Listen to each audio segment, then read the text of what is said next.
I want to read you some numbers. These aren't my numbers. They're not predictions from some analyst or preparedness blogger. These are the official numbers published by the USDA's Economic Research Service, the government agency whose entire job is to track what food actually costs in America. Beef and veal are up 11.8% compared to a year ago. Coffee is up 12.9%.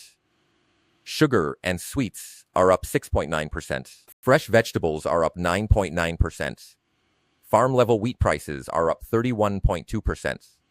Every one of those categories is something I've been telling you to prioritize in your pantry build since late spring. This is the government's own confirmation that the direction I've described is the direction the data shows. And there's one more number before we get into the full picture. Because this channel isn't about fear, it's about complete honest information.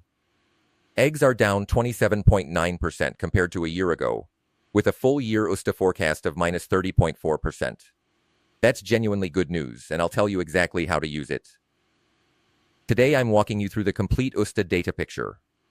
What went up, what went down, why, and what specific action each number calls for in your 6-week pantry build.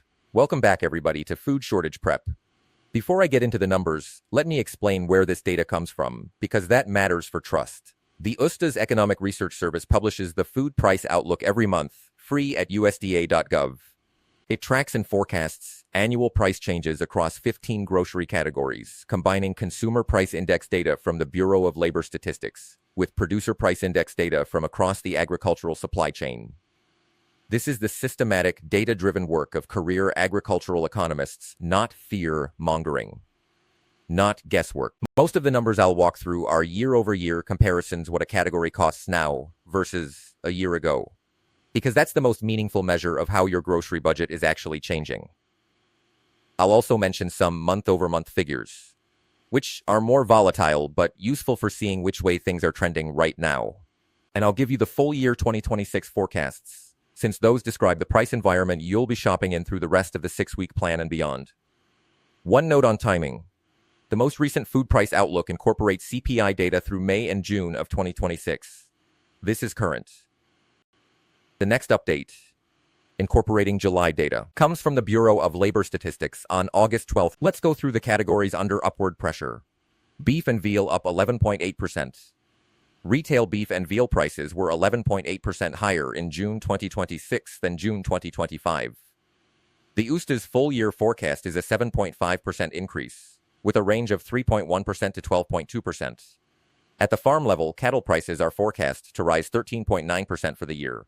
Wholesale beef was 15.9% higher in May 2026 than May 2025, with a full-year wholesale forecast of 9.4%. And honestly, I think that number is modest. Why? The USDA points to the U.S. cattle herd falling to its lowest level in 75 years, while consumer demand has stayed strong despite tighter supply. Fewer cattle and cattle biology means you can't fix that in months, it takes years. Demand hasn't softened enough to bring the price down. For your 6-week plan, this matters most right now in Protein Week. Every pound of ground beef you buy and process this week is priced at August levels. And the data says beef is heading higher, not lower. Watch for sales. Aim for the lowest price available in your area, and process it immediately. Vacuum seal and freeze, or pressure can it. Don't overbuy, but don't put this off either. Coffee up 12.9%. The USDA's full-year forecast for non-alcoholic beverages, driven largely by coffee, is 5.7%, with a range of 4 to 12%. That's already above the 20-year historical average. The structural driver is El Niño, with NOAA giving an 81% probability of one of the strongest events in 75 years, peaking October through December. Brazil and Vietnam, two of the world's largest coffee producers, sit in the impact zone, and Vietnam's Robusta beans go into most commercial coffee blends. Notice that the 12.9% year-over-year figure is well above the 5.7% annual forecast. That gap tells you the price pressure has accelerated recently. Coffee was slated for weeks 4 through 6 of the plan, but that divergence is enough to move it up. If your household hasn't bought a 3 to 6 month coffee supply, do it this week or next, alongside your protein purchases. Sealed and stored in a cool, dark place, coffee holds its quality for a year or more. Sugar and sweets up 6.9%. Prices rose 1.3% just from April to May, and were 7.1% higher in May 2026 than May 2025. The full-year forecast is 6.9%, with a range of 5.2 to 8.7%. The USDA points to candy and chewing gum as the main driver, a proxy for cocoa and sugar commodity prices. West Africa produces more than 60% of the world's cocoa and sits in the El Niño impact zone, the 2024-2025 cocoa spike, which quintupled prices, set the baseline everything is now priced against. For your pantry, it's the granulated sugar that matters, not the candy.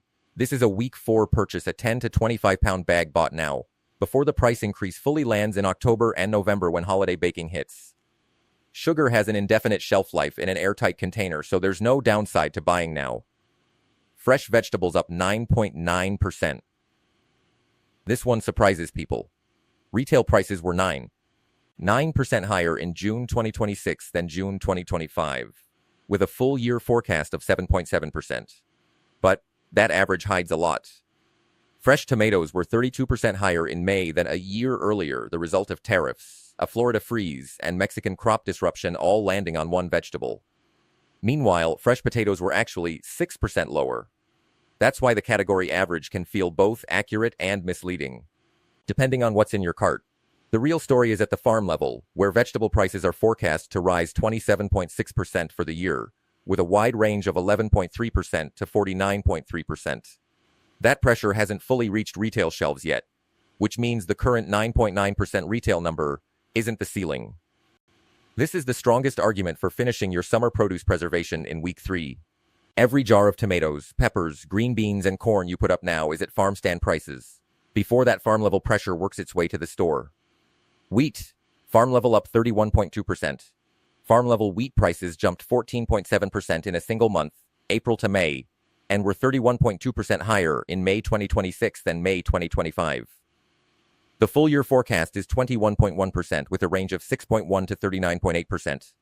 The USDA's July crop production report confirmed the smallest winter wheat crop since 1970. That's the structural cause. The August 12th report will add the first field survey estimates for corn and soybean yields, which could push the wheat trajectory even further. Farm-level wheat prices typically lead retail flour prices by 6 to 12 months, which is why the retail cereal and bakery category is only forecast to rise 3.3% this year. That modest number reflects the lag, not the eventual size of the increase. If you haven't sealed your flour, rice, oats, and pasta into airtight containers or Mylar bags, this is the number that explains why it needs to happen this week, not next week. Non-alcoholic beverages up 5.7%. Overall beverage prices in the June CPI were up 2.9%, but coffee alone is up 12.9% within that category. Water, juice, and soda are pulling the average down. If your household runs on coffee, 12.9% is your real number, not 2.9%. It's a good reminder that category averages can hide what's actually happening to the specific items you buy. Your grocery bill isn't the average basket. It's your basket. Now the good news. Eggs are down 27.9% in June 2026 compared to June 2025. And the USDA's full-year forecast is a 30.4% decrease, with a range of minus 37.7 to minus 21.1%. Even the least favorable end of that range is still a real. To understand why, it helps to remember where egg prices came from. Retail egg prices spiked 32.2% in 2022, driven by avian flu outbreaks that devastated laying flocks across the country. Producers have spent the time since then rebuilding those flocks, and that rebuilding has finally caught up with and now outpaced demand. Supply is back, and prices are correcting hard in the other direction. For your plan, this is where you get to spend a little differently. Eggs don't store the same way flour or sugar does, so this isn't a stockpile item in the traditional sense, but it's a green light to make the most of low prices right now. If you're set up for it, this is a good window to build your supply of dehydrated or freeze-dried eggs for long-term storage, or to lean into egg-heavy meals for your household budget, while the price is working in your favor instead of against you. So that's the full picture. Beef, coffee, sugar, vegetables, and wheat are all under real, documented upward pressure, with the USDA's own farm-level data suggesting the retail prices you're seeing now aren't the ceiling. Eggs are the one bright spot, and it's worth taking. None of this is speculation, it's the government's own numbers, published this month, reflecting what's happening at the grocery store right now. Stick to the plan. Protein in beef this week. Coffee alongside it if you can. Vegetables preserved by week 3. Grains sealed before week 2 ends. Sugar in week 4. And mark August 12th on your calendar, because that USDA update is going to tell us whether the wheat picture gets worse, and I'll bring you the results the same day it drops.